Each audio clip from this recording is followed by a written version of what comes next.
Alright, what's up everybody, Shinmoku here, and today we're just going to be taking a look at Gilgamesh. This is of course on the PTS, but we're going to be looking at all of his abilities, putting them together, trying to get together some combos, and just getting a general idea of how good the character is.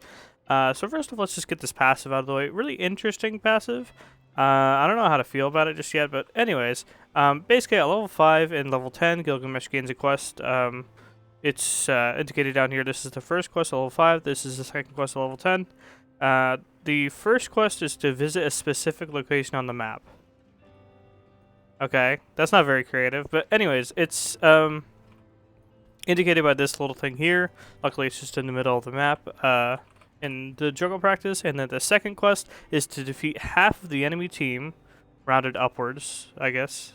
So I guess that makes sense. In a single fight, so obviously they're trying to also try to include game modes where it's less than 5 people. And then each time Gilgamesh completes a quest, he is awarded a tier 1 item, which I think is random, right? At least I was able to tell. It looked like it was only random.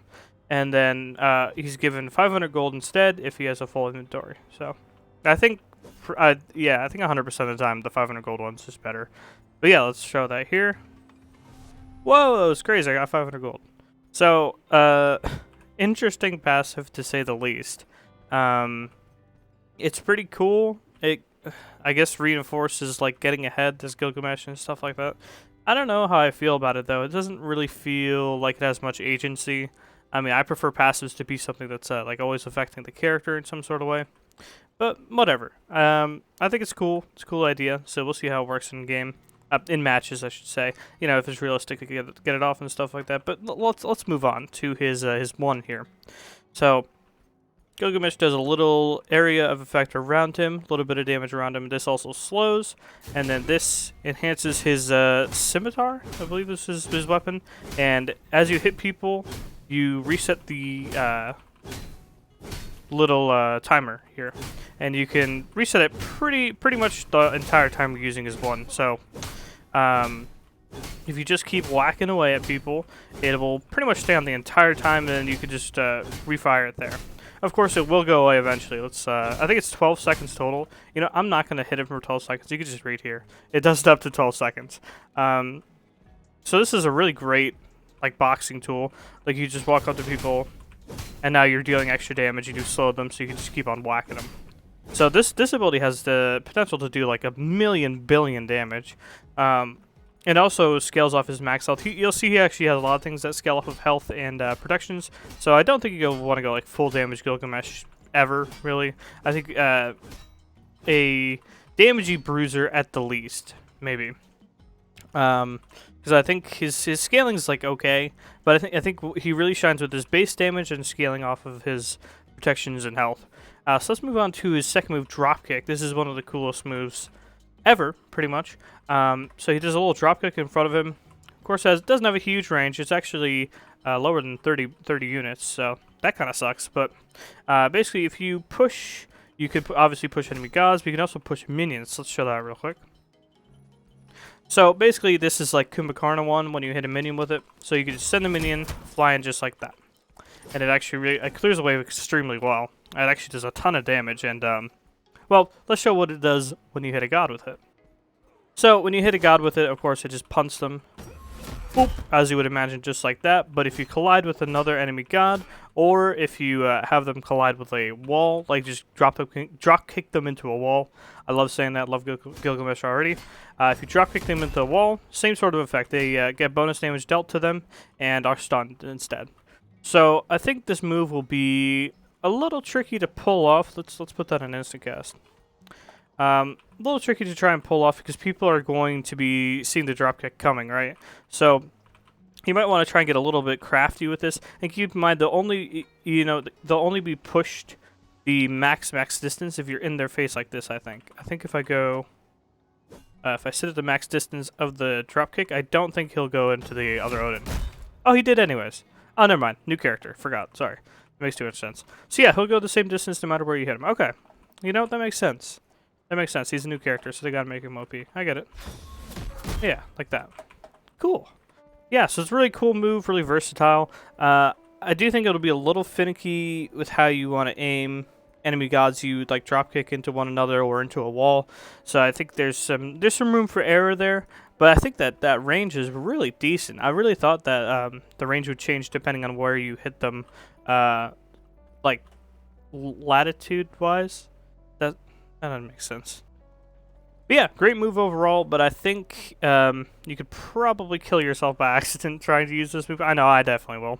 But definitely a great move if you get it off proper. So next, let's move on to his leap here. I don't know how I feel about this AoE. It's a bit too big. I think this is the same AoE size as Tyrol, if not a little bit bigger. Look at that. That is crazy. Yeah, I don't know how I feel about this being this big for multiple reasons. So first of all, let's just use the ability. So obviously not the most damage in the game, obviously. But see this little crater? Okay, it does go away pretty quickly. But see that little crater we made there? Oh, and the ability actually... the ability cooldown goes off instantly. It doesn't wait for this to end. So that's big. So what that beacon is doing is allies who run towards this beacon... sorry, I didn't call it a beacon at first. It's just sort of an area on the ground, but whatever.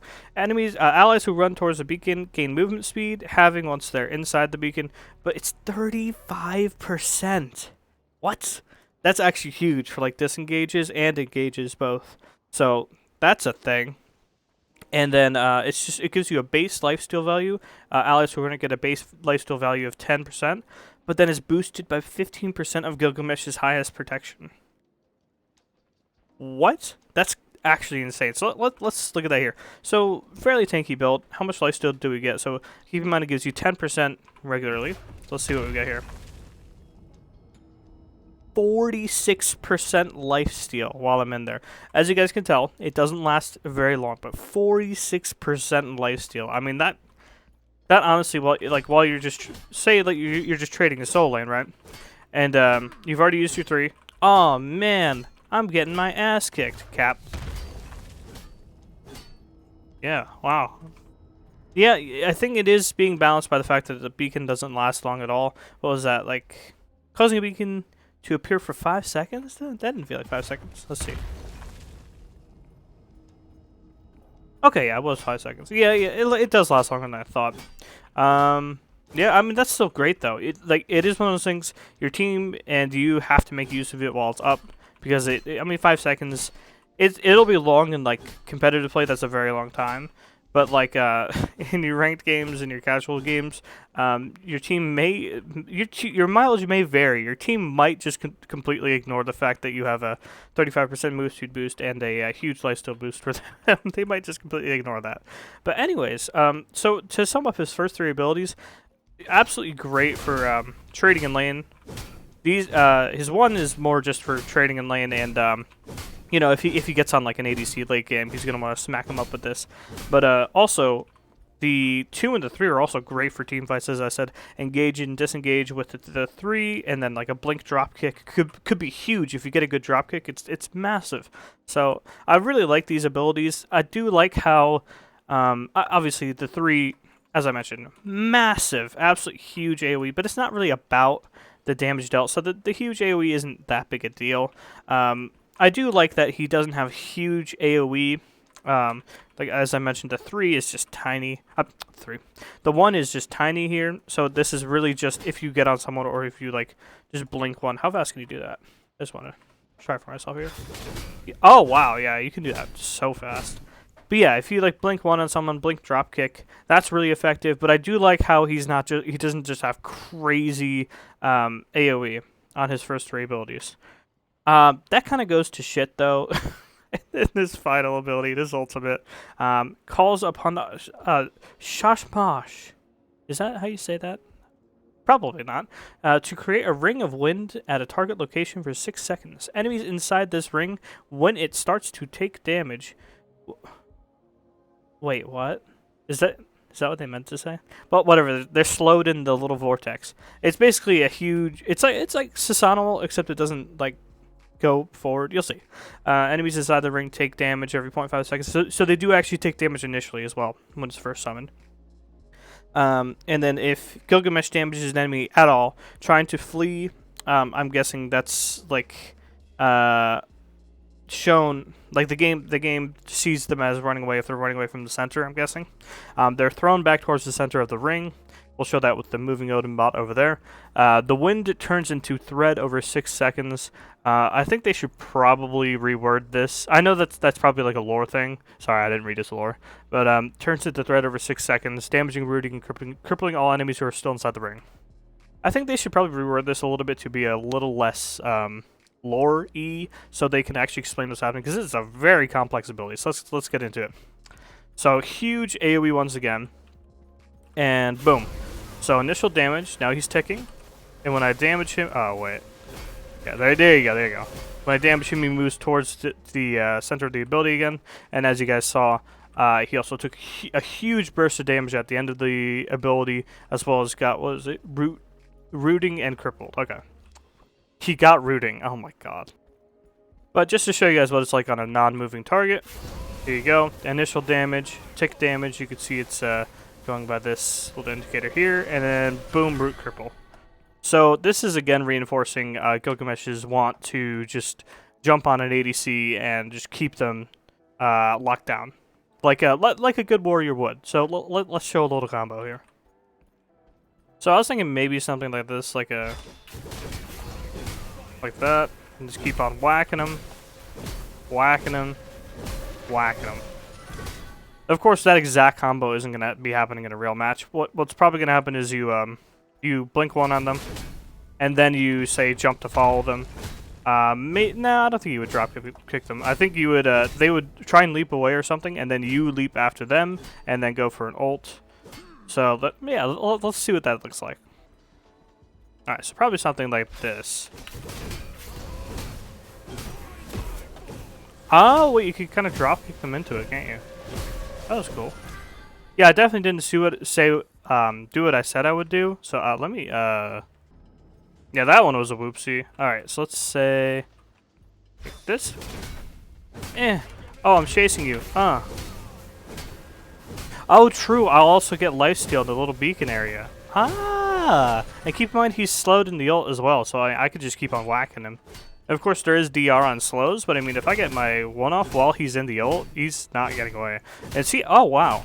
Yeah, the slow was actually enough for me to just kind of walk at him. Obviously, he didn't have boots, so there's that. But I mean, if you just do the classic Thor, because look at his hit chain, he doesn't have a basic attack hit chain. So that's huge. He just has the basic like Thor hit chain. So you could just kind of click and then time your clicks so that you could just keep chasing people. Wow. Yeah, I actually didn't even think about that. Yeah, that hit chain's crazy for a character with a basic attack stim like that. Oh my god, he went flying. Wow. Wait, why do you fly so... Wait, I think momentum might be a thing. Yeah, there's no way it's supposed to... Oh my god. Yeah, wait, wow. I underestimate how far that kicks them. Sheesh. Well, let's kick this guy here. Oh my god. Wait, I didn't know it went that far. So, to surmise, Gilgamesh, I think he's definitely OP.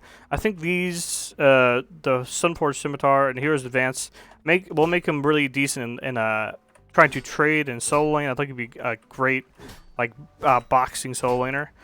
But then the Dropkick and the Winds of Shamash, I think that'll make him, like, it's another Kukulkan thing, I think. You know, Kukulkan's really good in team fights and really good in lane. I think Gilgamesh is going to be the same type of beat. Like, he's just... I think this ult is a bit of a problem. I think it's a little too good. Because it's got a slow, a pull, a root, a cripple, and... What's the exact numbers? Okay, so the binding damage doesn't scale, it seems like. But regardless, if they get hit with... I don't want to do the wind damage math. Okay, I don't know what... The wind damage, let's say, does... It ticks... it says 6 seconds, 12... I'm doing the math anyways, I'm sorry. 12, so it's like... Wow, wait, is that like 300 or 400? I think it might be 400 extra damage just in the wind damage. Well, let's just be nice. Let's say 300 plus 450, 750, like 400 from the wind. Dude, yeah, this ult's doing like 1,000 damage. Well, let's see real quick. So let's do it in a more realistic fashion. Let's just drop it on this Odin and just Whack him down. Nice. Okay, how much did that do? 1,000 damage. It did 1,000 damage. Well, obviously, level 1 Odin, right? But I'm saying, like, against an ADC who has maybe 30 or 40 more protections than this guy, it's only still going to be mitigated down to like 700 damage on an ultimate with a slow and a root cripple, and a displacement pull ability. Yeah, I think this ult might be a little too loaded. I, of course, got to use it in practice, right? Maybe just everyone's just able to get out of the ult, but of course, I think you want to bait all movement abilities ever before you touch the ultimate, and then just jump on them and then use the ultimate on them. I don't think you want to use it on someone who has a movement ability, but yeah, that's my thoughts on Gilgamesh, basically. I think the dropkick's real nice. I think the 3 and the 1 are great for trading, and the 3, of course, is great for team fights as well. And the ult is probably a little overloaded. I do wish the passive was something cooler. Maybe take something from here and put it on the passive. The passive's cool, right? But I don't know. Like, you get 2 uses out of it in the entire game. One's at level 5, one's at level 10. That's kind of boring. That's kind of a boring passive. I prefer to have agency pretty much throughout the game. You know, just be affecting the character constantly. Something you can always be playing around. This is just something that kind of sort of happens sometimes. So I'm not the biggest fan of that. But it will also just allow him to get ahead more, which I don't really think is a good idea on a bruiser warrior like this, who's really good in team fights and lane. So we'll see. And also, I do think that his numbers are pretty decent. Like I mentioned, his scaling's not super high anyways, and you probably don't want to build him too damagey. So I doubt you're going to see big one-shot assassin Gilgameshes, but I think he's going to be one-shotting you as a bruiser, though, is my issue with that. But anyways, I think he's a really cool character, though. So once he's balanced, I think he's going to be an awesome character. But I do think he's just a little overloaded right now, especially with the ult. So what do you guys think of Gilgamesh? Do you like him? Do you hate him? Are you excited for him? Are you dreading the day he's going to come out? And thanks for watching.